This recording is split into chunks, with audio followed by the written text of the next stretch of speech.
أعوذ بالله من الشيطان الرجيم. بسم الله الرحمن الرحيم.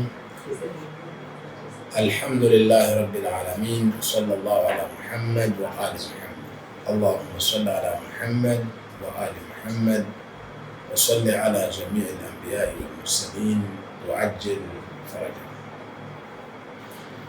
Karibu ndugu mtazamaji katika vipindi vyetu vya lishe. Vipindi vyetu hivi kama ambavyo tumekuwa tukihusia mara kwa mara, ni tunu ya Mungu kwa binadamu. Tunu ya Mungu kwa binadamu ni kitu kinachoitwa maarifa. Maarifa ndiyo tunu pekee ambayo binadamu amepewa.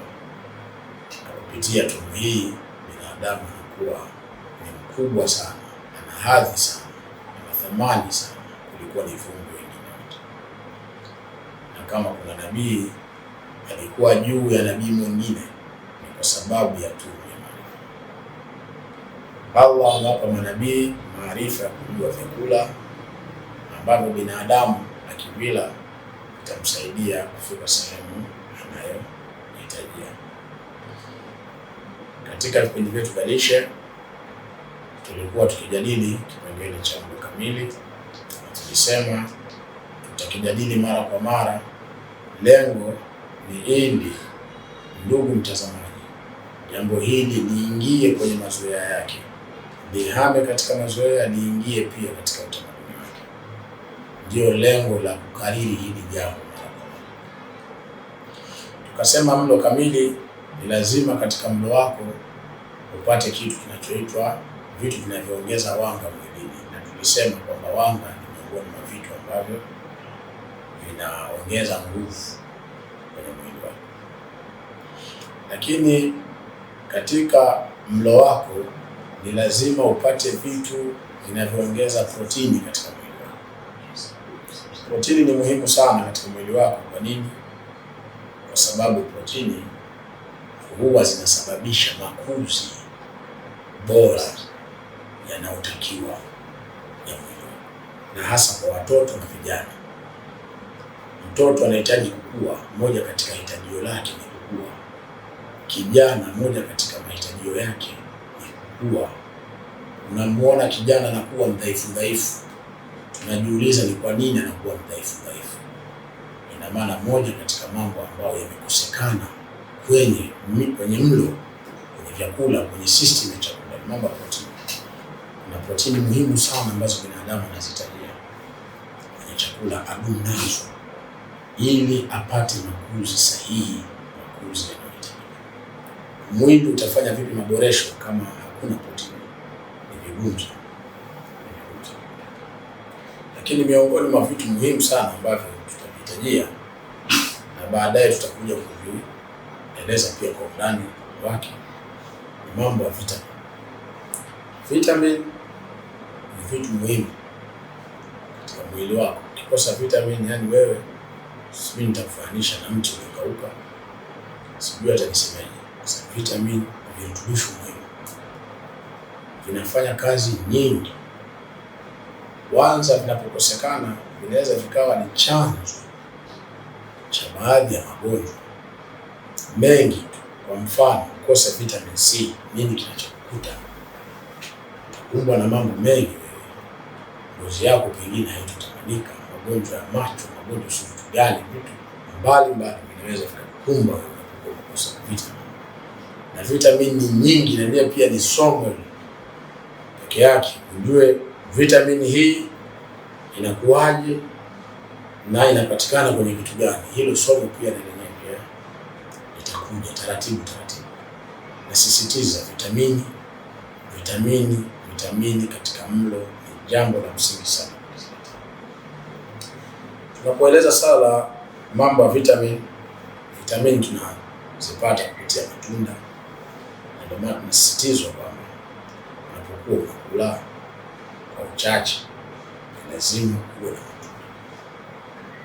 Matunda hayana bei hapa bwana, sio Ulaya bwana. Hapa kwetu bwana ni Afrika. Matunda bei rahisi mno, shilingi 500 unapata tunda. Kwa nini wewe kwenye mlo wako ukosa matunda? Hebu eleza, wewe mwenyewe jiulize kwa nini. Usiseme hauna hela. Matunda ni kama bure tu. Matunda 1000 unabeba, sio unanunua. Kwa nini usine? Sipokuwa nataka nikupe faida. Kuna watu kwa kukosa maarifa wanachukua matunda tofauti alafu wana blend. Sasa nikueleze hivi, kuna matunda yanayokataana. Unaweza ukachanganya, mwisho wa siku badala ya kula tunda ukala sumu. Kwa hiyo kuwa makini mno. Hili ni somo, lazima wewe uwe makini. Kwa mujibu wa Uislamu ni kwamba unapotaka kula matunda, kwanza usichanganye. Sawa? Hata kama umeletewa labda dude lina matunda, hebu chagua. Kama ukianza kula mfano parachichi, kula parachichi umalize. Baada ya hapo ufuatishe ndizi, haina shida. Lakini sio unachanganya ambao unachukua hiki, unachukua hiki. Vizuri, kula hili. Huo ndio taratibu mzuri kula matunda. Lakini pia unapotaka kula matunda ili uweze kujipatia vitamini ambayo itakuja kukusaidia wewe kwenye mwili wako. Sikiliza. Kwa mujibu wa dini ya Kiislamu, mafunzo ya Bwana Mtume kupitia ahli baiti wake, mafunzo ya Bwana Mtume, matunda huwa yanaliwa kabla ya kula chakula. Narudia tena, matunda yanaliwa kabla ya kula chakula. Bwana Mtume anasema, kuleni matunda wakati ambao matumbo yenu ni mepesi, na wala msile matunda kama wale ndugu zangu wa Swahili, anapiga kwanza ubwabwa, pilau lake, tumbo limejaa alafu ndio anachukua mindizi anakuja kushushia. Hiyo sio, badilika bwana. Akhalaini imekuja kuwa ni mkombozi wako katika kipindi hiki. Una ndizi zako, kwanza piga ndizi, matikiti, mavitu gani, tulia. Baada ya hapo sasa ndio chakula kifuate. Sio unachanganya. Tutajua mengi kupitia kipindi hiki cha. Lakini kitu kingine muhimu ambacho tunabidi ukizingatia kwenye mambo ya mlo wako ni vile vyakula vinavyoongeza madini. Ili kuelezea ni moja katika mahitaji makubwa ya mwili wa binadamu. Kuna baadhi ya madini mwili unahitaji. Madini ni muhimu sana. Madini ni muhimu sana kwa sababu yanasaidia mambo mengi. Mojawapo tulisema, ukitaka makuzi salama ya akili, kuna madini ambayo unahitaji. Tutakuja kuelezea madini hapo ina ngapi, inakuwa kwaje, yote tutakuja kueleza. Na rejea kwenye msisitizo tu hili jambo kwa sababu ni muhimu sana. Lakini ukitaka kuimarisha mifupa huwezi kuimarisha kwa vitamini. Mifupa tunaimarisha kwa madini.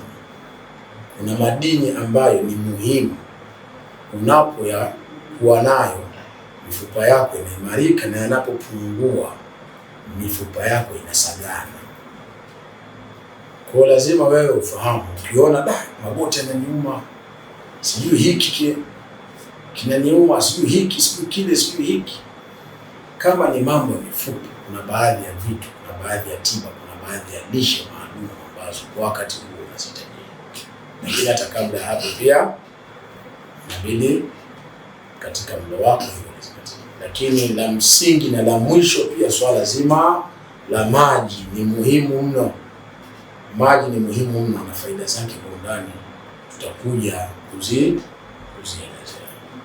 Lakini kwa uchache kumalizia, kwa siku moja usikose kunywa glasi 6 zisipungue hadi 8. Jitahidi kwa siku nzima, uwazue, panga upangue glasi 6 za maji hadi 8 zisizo.